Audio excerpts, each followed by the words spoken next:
아멘. 아멘. 여러분 천연기념물 중에 사진에 보시는 새가 있어요. 이 새의 이름은 수리부엉이입니다. 그런데 이 수리부엉이는 맹금류들 중에서 최상위 포식자예요. 그래서 실제로 2019년에 청주에 있는 한 닭장에서 한 달 동안 수리부엉이 한 마리가 여러분 11마리의 닭을 잡아먹었어요. 그러다가 결국에는 주인에게 잡혀서 경찰서까지 끌려간 사건이 있었어요. 그런데 경찰서에 새를 잡아가면 뭐합니까?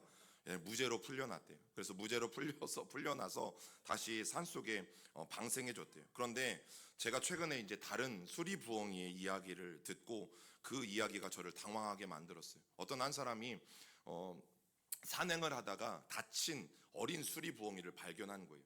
그리고 그 수리부엉이가 그냥 두면 죽을 것 같아서 자기 집으로 데려와서 닭장 안에 넣어놨어요. 그리고 뭐 조금 치료해주고 닭들과 함께 키운 거죠. 그런데 처음에는 저 수리부엉이가 최고의 포식자라는 거를 새들은 직감적으로 알잖아요. 자기들끼리는. 그런데 얘가 다치기도 하고 또 어리기도 하고 그래서 툭툭 건드려 보니까 반항하지 않는 거예요. 그래서 그때부터는 그 수리부엉이가 닭들의 놀잇감이 됐어요. 더 놀라운 사실이 뭐냐면 이 수리부엉이가 다치는 게 다 나았어요.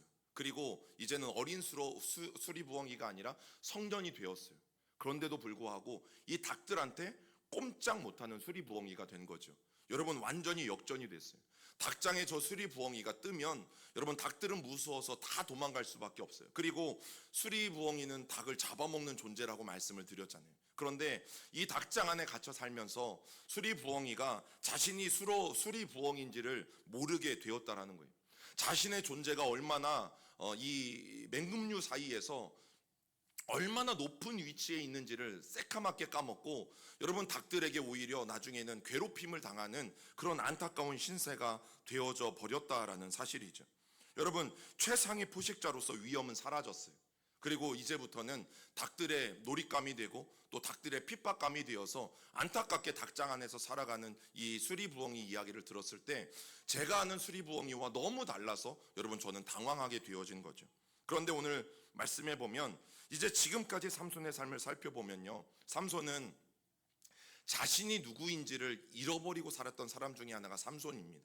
자신이 얼마나 위대한 존재이고 하나님이 자신을 어떻게 지으시고 어떻게 만드셨는지를 여러분 잊고 살아갔던 존재가 저는 삼손이라고 생각되어져요. 자, 우리 13장 5절 말씀을 읽어봅니다. 시작. 보라, 내가 임신하여 아들을 낳으리니 그의 머리 위에 삭도를 대지 말라. 이 아이는 하나님께 바쳐진 나실인이 됨이라. 그가 블레셋 사람의 손에서 이스라엘을 구원하기 시작하리라 하시니. 여러분 하나님이 삼손을 어떻게 지으셨어요? 나실인으로 구별할 것이라고 말씀하셨고 그는 이스라엘 민족을 블레셋 사람들의 손에서 구원할 사람이다라는 하나님은 놀라운 계획을 가지고 여러분 삼손을 이 땅에 보내셨어요. 여러분 하나님은 삼손이 수리부엉이처럼 살기를 원하셨어요. 그런데 어느새 지금까지 살펴본 삼손은요 수리부엉이긴 해요. 그런데 어떤 수리부엉이? 닭장 안에 갇혀서 자기가 어떤 존재인지도 모르고 닭들에게 늘 시달림을 당하면서 야 나는 닭들보다 못한 존재구나. 여러분 그렇게 자신의 어떤 정체성, 자존감을 잃고 살아간 존재가 수리부엉이였다라는 사실이죠. 자, 그런데 그런 삼손이 오늘 본문에서는 색다른 모습을 우리에게 보여줍니다. 그런데 그 색다른 모습은 굉장히 우리가 따라야 할 모습이고 또 우리가 본받아야 될 성숙한 모습을 삼손이 우리에게 보여주고 있어요. 여러분 지금 이스라엘의 원수 나라인 이 블레셋 사람들이요 삼손을 잡기 위해서 유다 사람들이 진치고 있는 곳에 쳐들어왔어요. 자, 그때 유다 사람들이 깜짝 놀랐어요. 그래서 물어봅니다. 왜 우리를 갑자기 치러 올라왔느냐 물어보니까 여러분 유다 사람들이 하는 말이 이거예요. 우리는 너희가 아니라 삼손 한 사람만 잡으면 된다. 우리는 삼손을 잡으러 왔지 절대 너희들에게 어떻게 하기 위해서 온 것이 아니다. 자, 그때 이 말을 들은 유다 사람들이 어떻게 했을까요? 자기들의 안위를 위해서 삼손을 붙잡아다가 블레셋 사람들에게 고스란히 갖다 바치는 일이 발생하죠. 우리 사사기 15장 12절부터 13절을 읽어봅니다. 시작.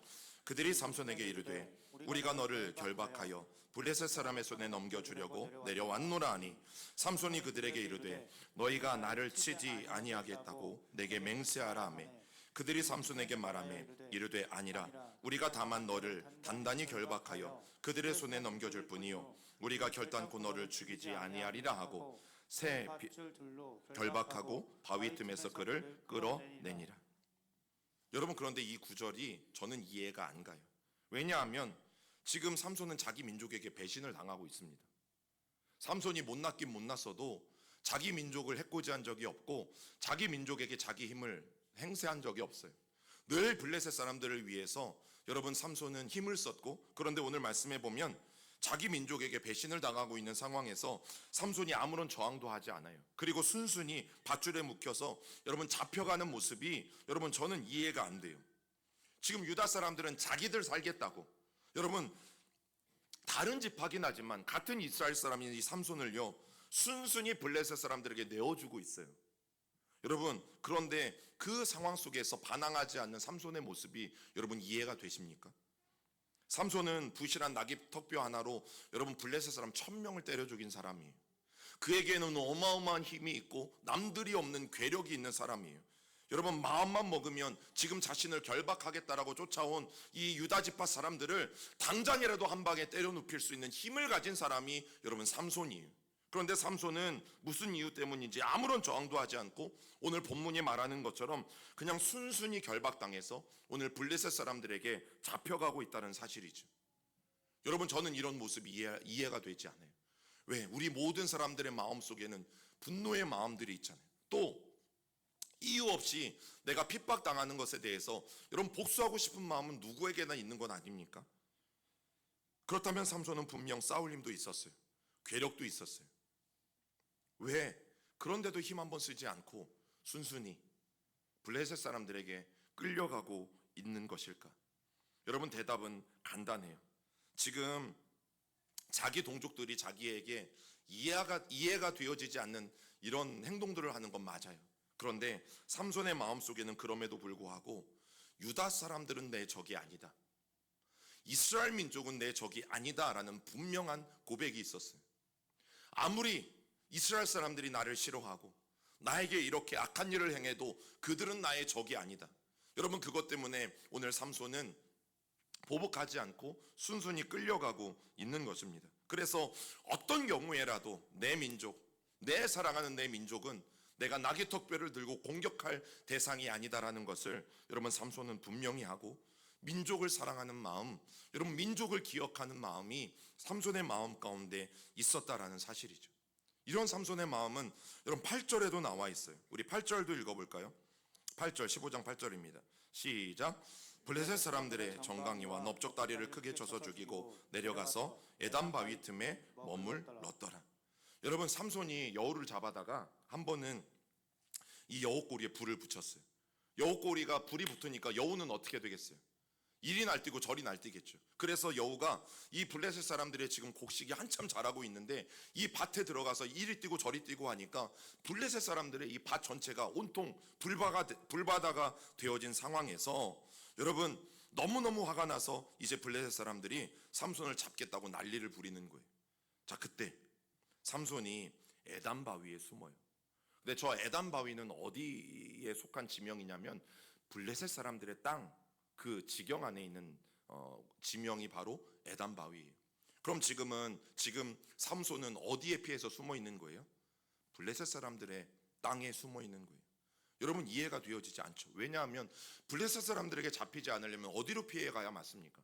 유다 지파의 땅이든 내 민족에 속한 그 경계를 넘어가야 훨씬 더 안전할 텐데, 여러분 삼손은 블레셋 사람들의 땅에 속한 저 에담 바위에 숨어 있었다라는 사실이죠. 그 이유도 똑같아요. 만약 내가 유다 지파의 어떤 한 가정에 숨어 있는데, 여러분 우리 예전에 일제시대 때 그랬잖아요. 또 한국전쟁 때 그랬잖아요. 공산당들이 누군가를 찾아올 때 또 민족의 투사들이나 이런 사람들이 다 어디에 숨어요? 아는 집에 숨잖아요. 그러면 어떻게 되어지는 거예요? 여러분, 불필요하게 그 사람들이 와서, 블레셋 사람들이 와서 유다 사람들을 고문할 수도 있고 잡아갈 수도 있고 또 온 집안을 다 풍비박산 만들어 놓을 수도 있고, 여러분 이런 생각에 삼손은 자기 민족의 땅에 숨지 않은 거예요. 그리고 에담 바위라는 곳, 블레셋 사람들의 더 쉽게 잡힐지 모르지만 바로 그 지역에 숨고 있는 삼손의 모습들을 우리는 봐요. 왜냐하면 나 때문에 내 동족이 위험에 처할지도 모른다. 나 때문에 내 동족들이 험한 꼴을 당한지도 모른다. 여러분, 이런 생각을 삼손이 갖고 있어요. 삼손이 나쁜 것만은 아니에요. 삼손이 그렇게 못된 사람인 것만은 아니에요. 여러분, 그런데 이런 삼손의 모습이 유다지파 사람들과 너무 대조적이잖아요. 유다지파 사람들은 자기들 살겠다고 삼손을 팔아 넘겼어요. 그런데 삼손은 그 유다지파를 지키겠다고, 또 내 민족을 지키겠다고 어떤 지파의 땅에도 숨어들지 않고 블레셋 사람들의 땅에 몰래 숨어 있는 모습들을 봐요. 왜냐하면 내 동족은 내 적이 아니다. 내 지파 사람들은 아무리 나에게 잘못된 행동을 해도 그들은 나의 적이 아니다라는 분명한 고백이 그 안에 있었기 때문이에요.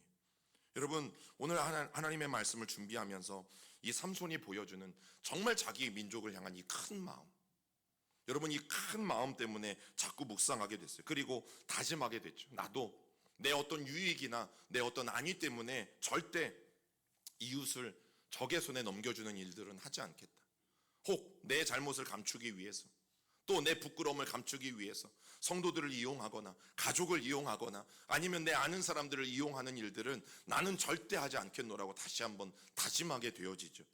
여러분, 그런데 하나님께 쓰임받은 이 하나님의 사람들은 모두가 그랬어요. 모두가 다 자기 동족에 대해서, 자기 민족에 대해서 정말 사랑하는 마음이 넘쳐났던 거죠. 여러분, 우리가 잘 아는 모세가 그렇습니다. 모세는 홍해를 건넜을 뿐만 아니라 광야 40년 동안 이스라엘 백성들을 책임졌던 사람이 바로 여러분 모세 아니었습니까? 그런데 이 철없는 이스라엘 백성들이 늘 불평과 불만을 가득했잖아요. 그리고 한 번은 모세가 시내산에 하나님의 계명을 받기 위해서 올라갔다가 40일 동안 내려오지 않자 자기들끼리 밑에서 금송아지를 만들어 버렸어요. 그리고 이 금송아지가 하나님이다라고 여기면서 여러분 그들이 잔치를 벌이게 되어진 사건이 있었죠. 여러분, 모세가 내려와서 보니까 깜짝 놀랐어요. 그리고 하나님도 놀랐어요.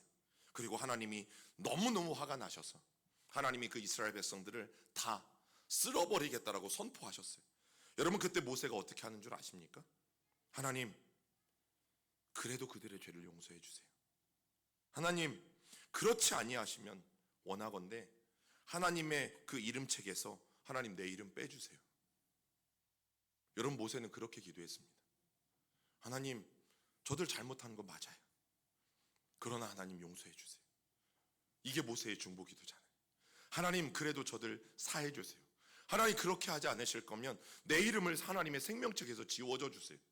여러분, 이게 모세가 정말 이스라엘 백성들을 사랑했기 때문에 나왔던 기도의 제목이죠. 여러분, 예레미야도 그랬어요. 여러분, 예레미야가 하나님의 말씀을 선포하던 시절이 점점 이제 유다가 망해가던 시절이에요.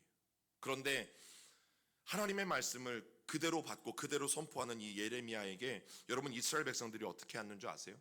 하나님의 말씀을 선포할 때마다 그것 때문에 백성들이 이 예레미야를 조롱했어요. 그리고 핍박했어요.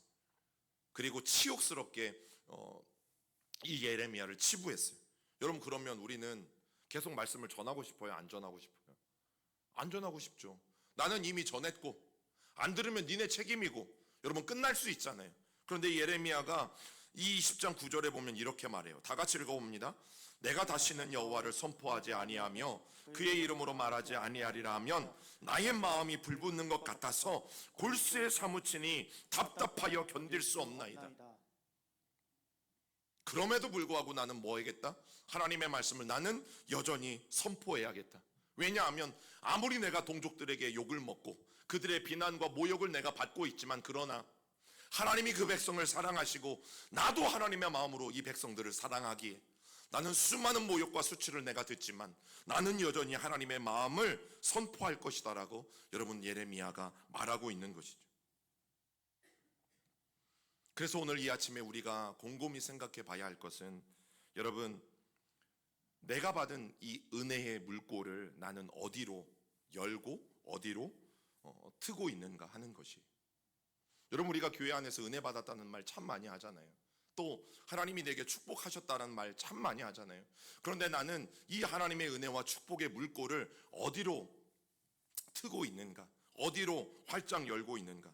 여러분, 만약 하나님께 받은 은혜를 전부 나에게만 트고 있다면, 내 가정이나 내 부모나 내 자신에게만, 내 영혼에게만, 내 배우자에게만 여러분 잘 되기만을 바라면서 그 물꼬를 트고 있다면, 오늘 이 삼손의 모습을 바라볼 때 정말 미숙하고 부끄러운 모습을 여러분 우리는 가지고 있다라고 말할 수밖에 없어요.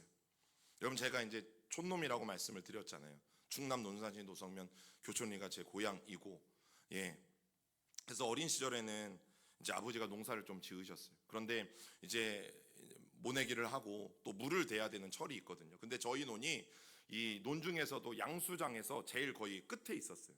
자, 그러면 이제 냇물에서 이 양수장에서 물을 퍼 올리거든요. 그럼 수로를 따라서 쭉 이렇게 이제 물이 막 콸콸콸 넘쳐 흘러요. 자, 그러면 여러분, 뭐 논에 물대기는 우리 집만 합니까? 모를 심은 다른 집들도 다 같은 시기에 하는 것 아니에요? 그러면 어느 논이 물이 가장 많이 들어가요? 첫 번째요, 첫 번째. 그 콸콸콸 넘쳐 흐르는 물이요, 이 자기 논으로 들어가는 수문을 쫙 이 주인이 열어놓으면요, 거기 제일 많이 들어갑니다. 그 저희 논은 제일 어디에 있다고 말씀드렸어요?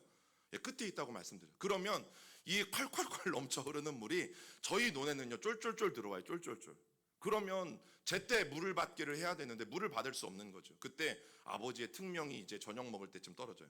석종아, 후레쉬 들고 가서 살짝 다른 집 논의 물을 살짝만 막아놓고 와.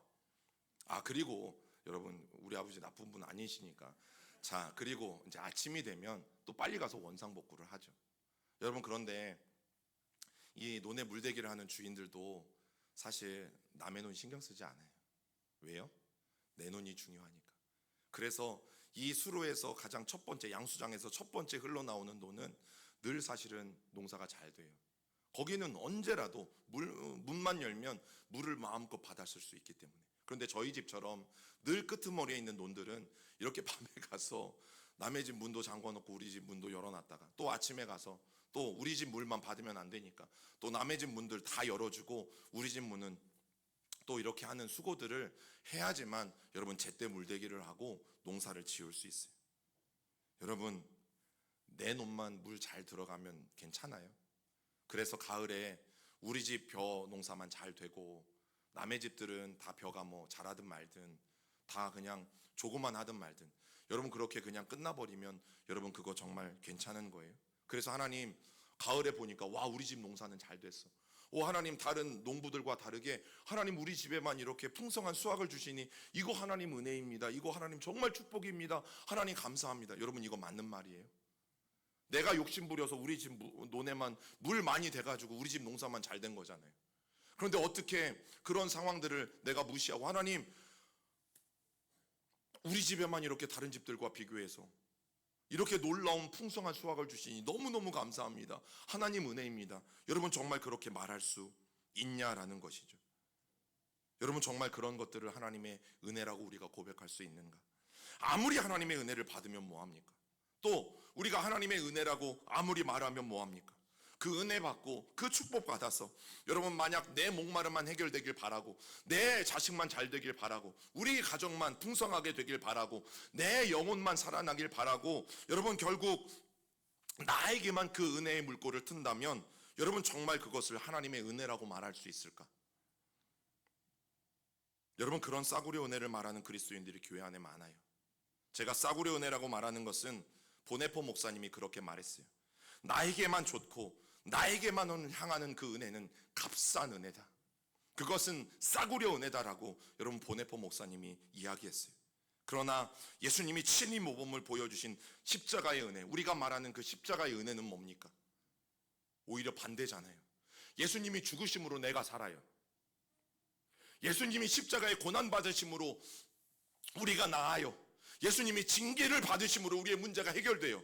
여러분, 전혀 다르죠. 우리는 그것을 은혜라고 배워왔어요. 그리고 그게 은혜가 맞아요. 여러분, 보네포 목사님은 그래서 그것을 값비싼 은혜라고 불렀어요. 은혜가 값비싼 것은 따르라고 부르기 때문이다. 그것이 은혜인 것은 예수 그리스도를 따르라고 부르기 때문이다. 은혜가 값비싼 것은 사람에게 목숨을 요구하기 때문이다. 그것이 은혜인 것은 사람에게 생명을 선사하기 때문이다. 여러분, 그래서 예수님이 나의 죄를 위해서 십자가에 달려 죽으시고 나를 살리신 것을 우리는 뭐라고 불러요? 은혜라고 부르는 거죠. 왜냐하면 예수님의 목숨값으로 우리가 살았으니까. 그래서 그것은 값비싼 은혜다. 그리고 그 값비싼 은혜만이 사람의 생명을 살릴 수 있다. 예수님의 죽으심이 그래서 우리를 살리게 되어진 거죠. 은혜가 값비싼 것은 죄를 비난하기 때문이다. 그것이 은혜인 것은 죄인을 의롭다고 인정하기 때문이다. 은혜가 무엇보다 값비싼 것은 그것이 하나님께 소중하기 때문이고, 이를 위해서 하나님이 자기 아들의 목숨을 대가로 지급하셨기 때문이다. 여러분, 그래서 우리의 신앙이 빨리 값싼 은혜, 싸구려 은혜에서 벗어나려면 나만 살겠다고 동족인 삼손을 팔아버리는 이 유다 지파 사람들과 같은 이 이기적인 마음들을 우리 안에 빨리 버려야 돼요. 은혜의 물꼬를 오늘 어디로 트고 계십니까? 하나님, 나에게 많이 부어주세요. 나에게 많이 부어주세요. 여러분, 처음에는 이렇게 기도할 수 있어요. 그러면 그 받은 은혜의 물꼬를 어디로 트실 거예요? 여러분, 오늘 성경이 삼손이 우리에게 그것을 묻고 있어요. 여러분, 대한민국을 봐도 상황이 너무너무 심각하잖아요. 이제 나라 전체가 이 빈부격차가 너무너무 심해지는 것 때문에 몸살을 앓고 있어요. 다 그런 건 아니겠지만 여러분, 종종 이제 공직자들은 재산 신고를 하잖아요. 그럼 제가 깜짝깜짝 놀라는 게 뭔지 아세요? 와, 6개월밖에 안 됐어. 와, 1년밖에 안 됐어. 근데 재산이 몇십억이 늘어나 있어요. 어떤 공직자들은 나라일 하기 분명히 바쁘실 텐데, 재택할 시간도 없으실 텐데 왜 저분들은 저렇게 몇십억씩 6개월, 1년 만에 재산들이 늘어나는 것일까? 여러분, 반면에 경제적으로 어려운 이웃들이 있잖아요. 삶이 어려운 사람들이 있잖아요. 특별히 청년들 가운데는 집 하나 구하고 싶은데 전셋값이 너무너무 오르고 힘들어서 결혼을 약속했지만요, 여러분, 통계적으로 3, 4년 동안 결혼을 못하는 청년들이 대한민국에 그렇게 많은 건 아십니까? 여러분, 그런 가슴 아픈 현실을 보면서 난 괜찮아. 나는 부모님 잘 만나서, 나는 뭐 집도 이미 준비된 거 있고, 뭐 나는 직장도 있고, 또 나는 통장에 잔고도 좀 이 정도면 넉넉히 있고, 그래, 뭐 그런 뉴스가 나오든 말든, 대한민국이 어떻게 가든 말든 나는 아무 상관없어. 혹시라도 이런 생각을 그리스도인들이 한다면, 여러분, 어쩌면 그분은 이 십자가의 은혜의 의미를 제대로 이해하고 잊지 못하신 분일 가능성이 매우 높아요. 여러분, 최근에 어떤 사회학자가 그런 강의를 한 적이 있어요. 자, 2004년만 해도 벌써 한 20년 전이잖아요. 그때는 이제 스펙을 3종 세트라고 불렀어요. 학벌, 학점, 영어 점수. 자, 그런데 이제 지금 이 시대에는요, 이게 3배 이상으로 늘어났어요. 그래서 학벌, 학점, 영어 점수 말고 어학연수, 공모전 당첨, 자격증, 봉사활동, 인턴. 자, 여기에 이제 제가 충격적이었던 것은, 자, 성형수술도 스펙의 세트 가운데 들어간대요. 성형수술. 여러분, 그러면서 청년들이 얼마나 어려운 삶을 지금 살아가고 있는지 이제 통계 하나가 있는데요. 지금은 조금 좋아졌어요. 그런데 2016년에 여러분, 구급 공무원 시험에 4,120명을 뽑았거든요. 그런데 지원자 말고 떨어진 인원수가 몇 명이었는 줄 아세요? 이때 거의 최대였어요. 2016년에 21만 8,530명이 떨어졌어요. 여러분, 믿기지도 않죠. 그런데 이게 대한민국이에요. 4,000명 뽑는데 21만 명이 넘는 청년들이 떨어졌다는 사실. 여러분, 이게 대한민국의 현실이에요. 그런데 이런 현실 속에서 우리 그리스도인들이 나는 괜찮아. 나는 다 준비가 되어 있어. 그거 뭐 걔네들이 준비 못한 거지. 뭐 걔네들이 부모 잘못 만난 거지. 걔네들이 열심히 안 해서 그런 거지. 뭐 열심히 하면 왜 안 되겠어? 여러분, 우리가 혹시라도 이런 마음을 가지고 살아가고 있다면, 여러분, 이것은 올바른 그리스도인의 자세가 아니라고 저는 분명히 말씀드릴 수 있어요. 여러분, 대한민국에 이미 강력 범죄들이 도가 넘은 지 오래잖아요. 오늘날 학교에서는요, 여러분, 이제 이 도덕 윤리 교육들 거의 하지 않아요. 그거 아세요? 예절, 예의 이런 거 가르치지 않아요. 그리고 여전히 주입식 교육만 교실 가운데서 일어나고 있어요. 그러다 보니까 여러분, 얼마나 말도 안 되는 일들이 생겨나요. 청소년들의 자살 문제는 어제 오늘 문제가 아니고 혼미스러운 가치관뿐만 아니라 성적인 타락뿐만 아니라 그리고 조직폭력배를 능가하는 학교폭력. 막 초등학생들이 막 단체로 같은 동급생들을 폭행하는 이런 사건 사고들을 바라볼 때마다 여러분 너무너무 깜짝깜짝 놀래요. 그리고 부모들이 하는 말 때문에 사실은 더 속상해요. 뭐 애들끼리 치고받을 수 있죠. 그게 무슨 애들끼리 치고받는 거예요. 애들끼리 치고받는데 막 이가 나가고 막 뼈가 부러지고 이런 일들이 일어납니까? 여러분 학교에서 버젓이 이런 일들이 일어나고 있어요. 자, 그러다 보니까 본능적으로 믿음의 사람들은 어떻게 기도합니까? 하나님, 이런 세상에서 우리 자녀들이 잘 살아갈 수 있도록 지켜주세요. 보호해 주세요. 여러분, 우리가 자연스럽게 이런 기도가 나와요. 그런데 여러분, 이 기도를 깊이 생각해 보셔야 돼요. 왜냐하면 지금 온 나라가 비정상적으로 가고 있어요. 학교도 비정상적으로 가고 있어요. 그러면 내 새끼 하나 하나님이 지켜주신다고, 내 새끼 하나 보호받는다고 여러분 그걸로 만족하실 수 있어요? 지금 온 나라가, 온 사회가 동성애 입법이나 여러분 자꾸만 하나님을 대적하는 일들이, 또 인륜을 거스리는 일들이 계속 일어나고 있는데 여러분 내 자녀 하나만 하나님 앞에 보호받으면 정말 괜찮아요? 아니잖아요. 여전히 세상은 그렇게 흘러가고 있는데, 그렇기 때문에 여러분 우리가 뭘 해야 되는가? 기도의 지경을 넓히셔야 돼요. 여러분 그게 영적인 크기를 키우는 겁니다.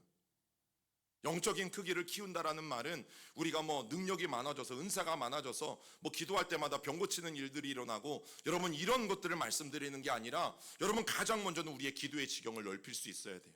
어떻게? 내 아이만 보호해달라는 기도가 아니라, 하나님 내 이웃들, 하나님 학교에 가면 내 반 안에 있는 우리 아들과 우리 딸과 같이 공부하는 그 반에 있는 학교 친구들, 그리고 선생님들, 여러분 조금 더 넓히면 이 사회와 이 나라를 위해서 여러분 우리가 반드시 하나님 긍휼히 여겨달라고, 이 죄악들을 용서해 달라고 여러분 기도해야 되는 것이죠. 여러분 이것이 바로 더 넓은 시각의 기도이고, 이것이 우리의 영적인 용량을 키워내는 삶이에요. 여러분 우리의 기도의 지경이 저는 분명히 넓어져야 될 줄 믿습니다. 그리고 세상이 혼미해지면 혼미해질수록요, 여러분 우리의 동족, 또 이 민족 자꾸만 악한 일들이 생겨나잖아요. 그리고 심지어 삼손을 결박해서 이 유다 지파 사람들이 블레셋 사람들에게 고스란히 넘겨준 것처럼, 여러분 혹 여러분들에게 세상이 그런 일들을 한다 할지라도, 혹 여러분들이 그런 일을 당한다 할지라도, 하나님 내가 맞대응하지 않고 삼손과 같이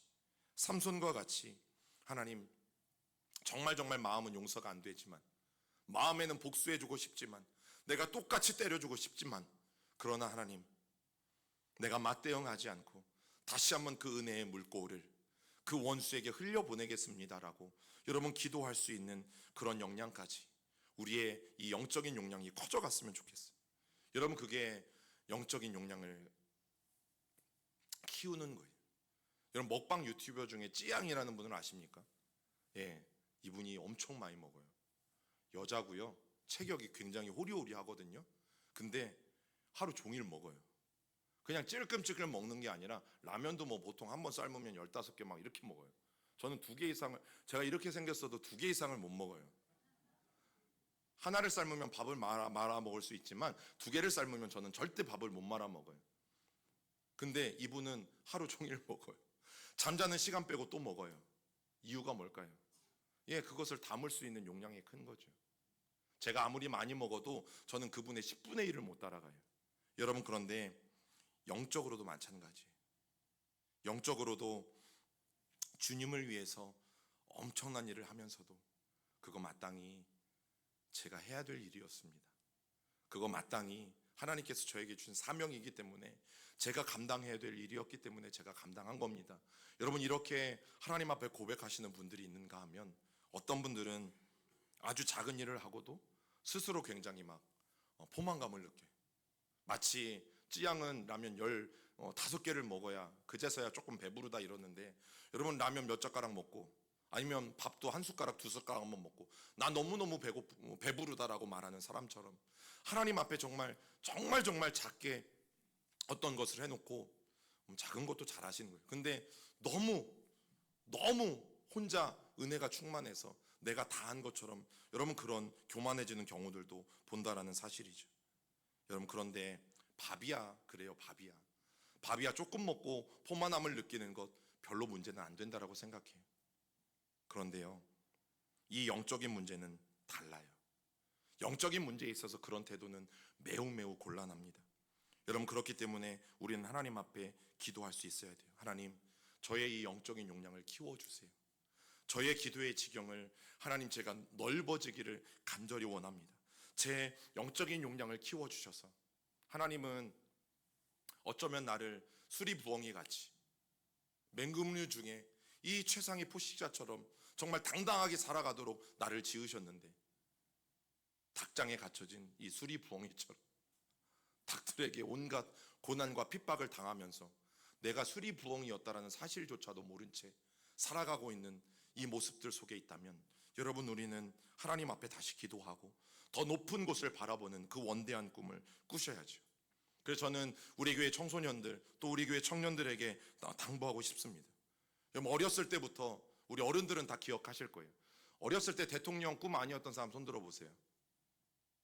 비록 지금 내가 대통령은 안 되어 있지만 어렸을 때 대부분의 꿈은 다 대통령이었고 다 뭔가 막 한 자리씩 하는 사람들이었어요. 자, 그런데 지금은 어때요? 그런데 이걸 가지고 이제 뒤에 말씀드리겠지만 저는 우리 청년들 아무튼 청소년들 아직 여러분들 어릴 때잖아요.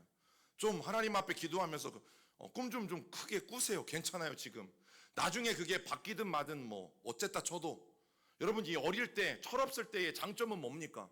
예, 나는 대통령입니다. 나는 빌 게이츠보다 더 위대한 부자일 수 있습니다. 여러분 그런 좀 원대한 꿈을 이 철없을 때 꾸세요. 철 있으면 못 꾸니까. 저는 이게 어리다라는 것의 장점 가운데 하나라고 생각해요. 여러분 보다 큰 꿈을 꾸고 보다 저는 높은 곳을 바라보면서 다윗도 사실 사역하면서 그런 고백을 하거든요. 다 이루었다 함도 아니요. 아직 사역에 목마르다는 얘기거든요. 아직 다윗도 사역에 여전히 내 안에 부족한 게 있다라는 얘기거든요. 여러분 저는 영적으로도 다윗처럼 우리가 포만감을 느끼지 않았으면 좋겠어요. 영적으로는 하나님 저는 더 하나님의 은혜를 구합니다. 왜 그 은혜를 구하냐? 하나님 제가 물꼬를 이웃 가운데 세상 가운데 하나님 학교에 하나님 내가 흘려보내기 위해서 저는 더 많은 은혜를 구합니다. 그럼 이런 사람들에게는 반드시 하나님은 더 많은 은혜를 주실 거예요. 그리고 부모님들에게도 저는 자녀를 바라보는 시각이 달라지길 원합니다. 야, 아빠도 내 대통령이었어. 근데 현실은 안 그래. 그러니까 너도 지금 어렸을 때부터 정신 차려. 여러분 어린애가 무슨 정신을 차립니까? 에? 아직 이 코흘리게 아직 철없는 이 애들이 무슨 정신을 차립니까? 그러니까 대통령 이런 말도 안 되는 얘기 하지 말고 너 나중에 아빠 따라서 이거나 해. 아니면 너 나중에 하나 조그만가 해서 하든지 너는 이거나 해. 여러분 이렇게 부모들이 정해주지 마세요. 철없을 때 좀 기도하게 하시고 여러분 그때 애들이 기도에 불이 붙거든요. 아직 막 모를 때 정말 철없을 때 내가 정말 뭔가 될 것 같은 이런 말도 안 되는 어른들이 보기에는 허황된 꿈이 있을 때 그런데 여러분 그때 아이들이 하나님 앞에 기도하면서 하나님을 만나는 아이들이 많습니다. 그러다가 나중에 이제 철이 조금씩 들면서 이게 정리가 되어 가니까 걱정 안 하셔도 돼요. 그런데 이 아이들에게 정말 이 믿음의 부모님들이 자라나는 이 새싹이 나오기도 전에 미리미리 이 눌러주시는 가정들이 은근히 있어요. 우리 교회는 얘기는 아니니까 걱정은 하지 마시고 여러분 자녀들을 위해서 기도하세요. 여러분들 부모님의 생각은 그럴지 몰라도 하나님의 생각이 다를 수 있잖아요. 하나님이 우리 자녀들을 향한 생각이 다를 수 있잖아요. 그러면 하나님의 꿈을 위해서 기도하셔야죠. 하나님의 무한한 가능성인 내 자녀들을 하나님 앞에 맡기면서 하나님이 어떻게 우리 자녀들 가운데 역사하실지를 기대하면서 여러분 그렇게 기도하실 수 있는 우리 부모님들이 되실 수 있기를 저는 간절히 축복합니다. 그래서 올 한 해는 정말 하나님이 주신 꿈을 좀 꾸셨으면 좋겠어요. 그 시작은요 기도예요. 그럼 기도하니까 강대상이 생기잖아요. 이거는 제 간증이에요. 이건 진짜 제가 나중에 이제 한 번에 몰아서 저도 할게요. 제가 이제 우리 교회 와서 지금 쌓아두고 있는 것들을 제가 한 번에 몰아서 할게요. 여러분, 저에게 이건 간증이에요. 간증. 여러분, 올 한 해는 그래서 부흥의 제목이 하나님이 하신다. 하나님이 하신다. 우리의 한계를 우리는 다 알아요. 우리의 수준을 우리는 다 알아요. 경제적인 수준, 지적인 수준, 내가 가진 능력치, 여러분 우리는 다 알아요. 그래서 너무 잘 알아서 우리는 포기해. 너무 잘 알아서 우리는 안 하려고 하죠. 너무 잘 알아서 우리는 못한다고 하죠. 그런데 그 한계를 왜 우리가 정합니까? 하나님이 하신다고 하시는데 그 한계를 왜 내가 정합니까? 하나님이 우리 자녀들에게 행하겠다고 하시는데 그 한계를 아무리 여러분들이 육신의 부모일지라도 왜 육신의 부모가 여러분들의 자녀들의 한계를 정합니까? 하나님의 자녀인데, 하나님이 하신다고 하는데 왜 우리 스스로 우리의 능력치를 가지고 그 한계를 정해버려서 왜 그 용량을 키워내지 못하고 하나님이 하신 일들을 경험하지 못합니까?